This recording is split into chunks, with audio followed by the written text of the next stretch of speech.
इधर कैबिनेट ने एनपीआर को मंजूर किया और उधर गृह मंत्री अमित शाह ने कहा कि जैसे नागरिकता कानून को लेकर भ्रम फैलाया गया, वैसा भ्रम एनपीआर को लेकर न फैलाएं। उन्होंने ये भी कहा कि एनपीआर और एनआरसी में कोई संबंध नहीं है। कहीं पर भी देश के किसी भी नागरिक ने मन में ये शंका लाने का कोई कारण नहीं है, और विशेषकर माइनॉरिटी के भाइयों बहनों को, मुस्लिम भाइयों बहनों को, कि इसका उपयोग एनआरसी बनाने के लिए होगा। इसका कोई लेन देन नहीं है, एक कोरी अफवाहें फैलाई जा रही है। तो आखिर है क्या ये एनपीआर जिसे लेकर गृह मंत्री भ्रम न फैलाने की बात कह रहे हैं, और वो क्यों कह रहे हैं कि इसका एनआरसी से कोई लिंक संबंध नहीं है। एनपीआर यानी नेशनल पॉपुलेशन रजिस्टर देश के सामान्य निवासियों का एक रजिस्टर है। ये नागरिकता अधिनियम 1955 और नागरिकता नियम 2003 के तहत तैयार किया जा रहा है। अब ये सामान्य नागरिक क्या हैं वो समझ लेते हैं। मतलब कौन से लोग इसके दायरे में आएंगे। ऐसे नागरिक जो किसी खास एरिया में 6 महीने या ज़्यादा दिनों से रह रहे हों, या वो लोग जो किसी खास एरिया में 6 या 6 से ज़्यादा महीने रहने वाले हों। अब इससे असम को बाहर रखा गया है, क्योंकि नागरिकों के नेशनल रजिस्टर को पहले ही राज्य में लागू किया जा चुका है और उस पर काफ़ी विवाद भी है। 24 दिसंबर को केंद्रीय कैबिनेट ने एनपीआर को पूरा करने के लिए करीब 4000 करोड़ रुपए का बजट पास किया। ये तो बात हो गई एनपीआर की। अब वहीं एनआरसी का सीधा मतलब सिटीजनशिप से है, आपकी नागरिकता से है। इस रजिस्टर में नाम नहीं आया तो मतलब नागरिकता आपकी चली गई। गृह मंत्री अमित शाह ने एएनआई को दिए इंटरव्यू में कहा है कि यह हो सकता है कि एनपीआर में कुछ नाम छूट जाएं, फिर भी उनकी नागरिकता रद्द नहीं की जाएगी, क्योंकि ये एनआरसी की प्रक्रिया नहीं है। एनआरसी एक अलग प्रक्रिया है। उन्होंने कहा कि वो ये साफ करना चाहते हैं कि एनपीआर की वजह से किसी की नागरिकता नहीं जाएगी। लेकिन अमित शाह की इतनी समझाइश के बाद भी एनपीआर को कुछ लोग एनआरसी का पहला चरण क्यों बता रहे हैं। दरअसल गृह मंत्रालय की 2018-19 की एनुअल रिपोर्ट में यह साफ साफ बताया गया था कि एनपीआर एनआरसी लागू करने की दिशा में पहला चरण है।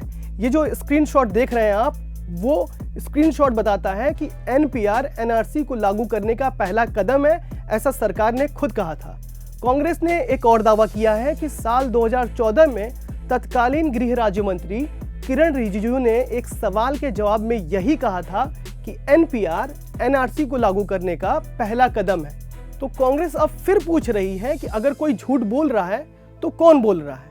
अब देश में एनआरसी लागू होने जा रहा है या नहीं जा रहा है, उस पर पीएम मोदी ने 22 दिसंबर को दिल्ली के रामलीला ग्राउंड की रैली में कहा कि इसकी कहीं कोई चर्चा नहीं हुई।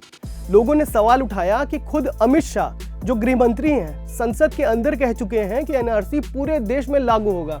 इंटरव्यू में अमित शाह ने कहा है, ताजा इंटरव्यू में अमित शाह ने कहा है कि मोदी सही कह रहे हैं, किसी कैबिनेट की बैठक में इसकी चर्चा नहीं हुई।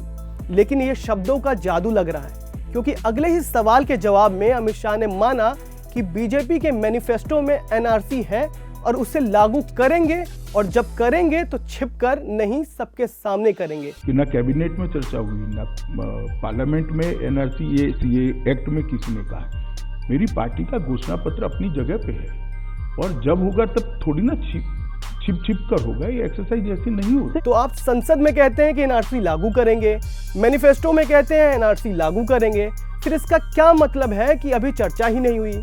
सवाल ये भी है कि जब चर्चा नहीं हुई तो संसद में बतौर गृह मंत्री बयान कैसे दे दिया।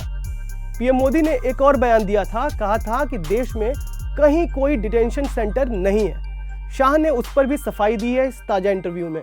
उन्होंने कहा है कि डिटेंशन सेंटर और एनआरसी का कोई संबंध नहीं है।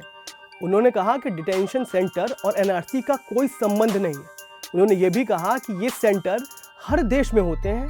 जैसे एग्जाम्पल दिया कि अगर कोई अमेरिका से अवैध तरीके से भारत आ जाता है या ठहर जाता है तो उसे यहीं रखा जाता है। देश में सिर्फ एक डिटेंशन सेंटर है, लेकिन ये चालू नहीं है। ये अमित शाह के शब्द हैं। अमित शाह ने साफ किया कि ये सेंटर अवैध प्रवासियों के लिए है, न कि अवैध करार दिए गए शरणार्थियों के लिए है। अमित शाह ने इस ताजा इंटरव्यू में ये भी कहा कि बंगाल और नॉर्थ ईस्ट में नागरिकता कानून को लेकर जो प्रदर्शन हो रहे हैं वो राजनीतिक रूप से प्रायोजित है। लेकिन देश भर से जो तस्वीरें आ रही हैं, खबरें आ रही हैं, उन्हें देखकर ऐसा नहीं लगता है।